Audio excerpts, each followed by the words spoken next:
कांग्रेस महासचिव प्रियंका गांधी धुआंधार प्रचार कर रही हैं। कश्मीर से लेकर कन्याकुमारी तक प्रचार कर रही हैं। अब ये राजनांदगांव पहुंच चुकी हैं।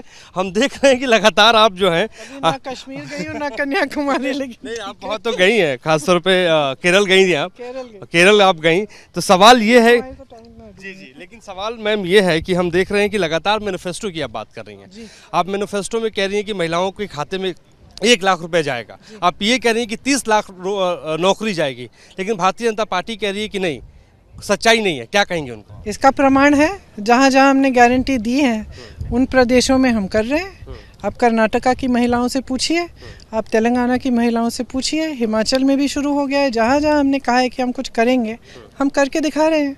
तो ये हम हवा में तो कह नहीं रहे हैं, जैसे ये लोग कहते हैं 15 लाख रुपए कहाँ गए जो खाते में डालने थे इन्होंने। 2 करोड़ रोजगार कहाँ गए जो इन्होंने 10 साल पहले कहा था कि बनाएंगे। 10 साल हो गए, 2 करोड़ रोजगार मिले किसी को? फिर जो ये करते हैं, मतलब हवा में बोलते हैं, वो आरोप हम पे डालते हैं। हम लगातार तो देख रहे हैं कि आप मैनिफेस्टो की बात कर रही हैं। भारतीय जनता पार्टी कह रही है कि हम समान नागरिक संहिता लाएंगे, एक देश में कानून लाएंगे, और प्रधानमंत्री नरेंद्र मोदी आप पे अटैक कर रहे हैं, पर्सनली अटैक कर रहे हैं आप लोगों के ऊपर। ये कह रहे हैं कि इलेक्टोरल बॉन्ड को लेकर जो विरोध करेगा वो पछताएगा, गांधी परिवार पछताएगा। क्या कहेंगे, क्या जवाब देंगे? अरे वो तो देखिए, वो कुछ भी कर लें, हम तो डरते नहीं हैं। भाई को संसद से निकाल दिया, घर से निकाल दिया, तमाम केस वेस लगा दिए हैं सब पे, तो हम तो डरते नहीं हैं। क्या होगा, और लगा लेंगे 10, क्या है, जेल में ले जाएंगे, जेल डाल देंगे, क्या बात है, कोई बात नहीं। तो हम सबसे पहले तो मैं कहना चाहती हूँ कि ये कुछ भी कर लें, हम ना डरेंगे ना पीछे हटेंगे। रही इलेक्टोरल बॉन्ड्स की बात, अब इलेक्टोरल बॉन्ड्स की स्कीम लाया कौन? मोदी जी लाए। हाँ, स्कीम क्या थी? स्कीम ये थी कि जो भी चंदा दे रहा है किसी भी राजनीतिक दल को, उसका नाम गुप्त रहना चाहिए। यही स्कीम थी, है कि नहीं? फिर सुप्रीम कोर्ट ने कहा कि ये गलत स्कीम है, कि जो चंदा दे रहा है उसका नाम बाहर आना चाहिए, ये पारदर्शी होनी चाहिए स्कीम को रद्द कर दो और सूची निकालो। तो सबसे पहले तो मोदी जी की सरकार ने कहा कि सूची नहीं मिल रही है। फिर जब डांट खाए दोबारा न्यायाधीश से, तो फिर सूची निकली तो उसमें पता चला कि किस किस ने चंदा दिया है, कितना चंदा दिया है, और अजीब अजीब से डिटेल्स निकले। क्या निकला कि ऐसी कंपनियों ने चंदा दिया है जिनका मुनाफा कम है और चंदा ज़्यादा है। ऐसी कंपनियों ने दिया है जिन पे छापा लगा था और छापे के बाद चंदा दे दिया, उसके बाद सारी कार्रवाई बंद हो गई। तो ये सब बातें अब निकली हैं। अब प्रधानमंत्री कह रहे हैं कि भाई ये स्कीम ही पारदर्शी स्कीम थी। पारदर्शी स्कीम कैसे थी जब गुप्त स्कीम थी? जब आपने ये स्कीम निकाली कि सारे नाम गुप्त होने चाहिए, तो आप अब कह रहे हो कि पहली बार चंदा के सारे, ये जो चंदा देने वालों के नाम निकले हैं। भाई इतना तो बेवकूफ़ नहीं है ना जनता, इतनी बेवकूफ़ नहीं है जनता, तो समझदार है। अब देख रही है, सारा गांव-गांव तक पहुंच गई है ये बात इलेक्टोरल बॉन्ड्स की। आपकी सरकार आएगी तो क्या आप जांच कराएंगी? क्यों नहीं, बिल्कुल। कसूरवार लोग जेल जाएंगे? देखिए, ये जो इस तरह की जो कार्रवाई करते हैं ना ये लोग, कि विपक्ष के नेताओं को, मुख्यमंत्री को जेल में डाल दिया। अभी हेमंत सोरेन जी आदिवासी मुख्यमंत्री हैं, उनको जेल में डाल दिया। ये सब राजनीति के लिए हो रहा है। इस तरह की कार्रवाई मुझे नहीं लगता कि उचित होती है। अगर वाकई किसी ने गलत काम किया है तो हाँ, होनी चाहिए। और रही इलेक्टोरल बॉन्ड्स की, तो स्कीम तो रद्द कर ही दी है सुप्रीम कोर्ट ने। प्रियंका जी, आप मुद्दों की बात कर रही हैं, वो राम की बात कर रहे हैं, वो कह रहे हैं राम का आशीर्वाद उनके ऊपर है। और कांग्रेस खासतौर पे अगर बात करें तो आप लोग भी कह रहे हैं कि हाँ, हम शिव भक्त हैं, राहुल जी कह रहे हैं कि वो शिव भक्त हैं। तो आप लोग कैसे जवाब देंगी राम की जो बात लगातार वो कह रहे हैं? देखिए, इसका एक ही जवाब है।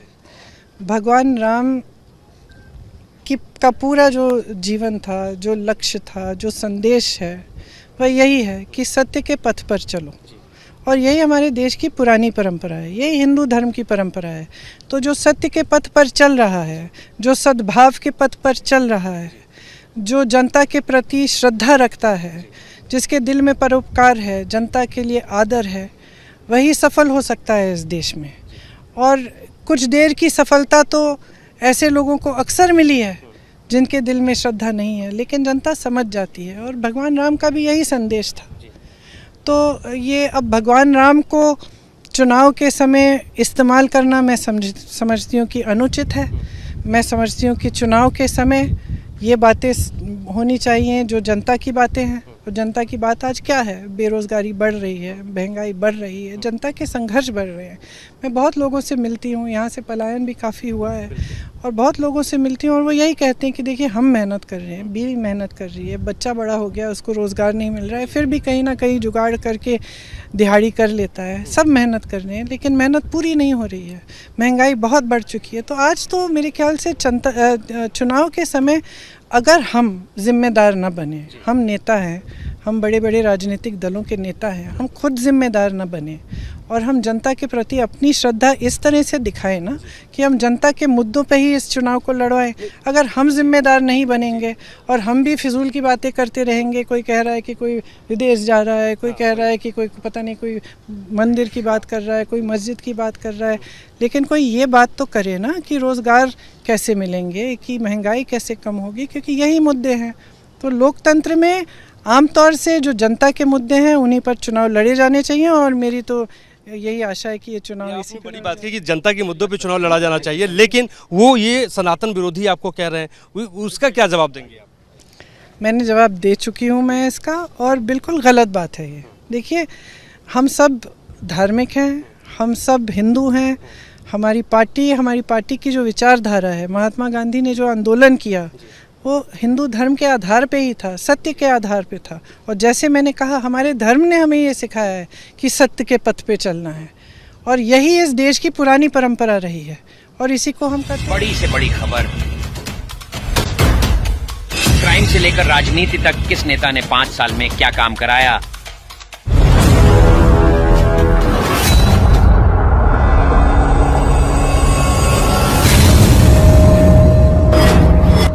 मिलेगी सबसे पहले हर खबर चेंजिंग फ्यूचर न्यूज पर, जो बदलेगा आपका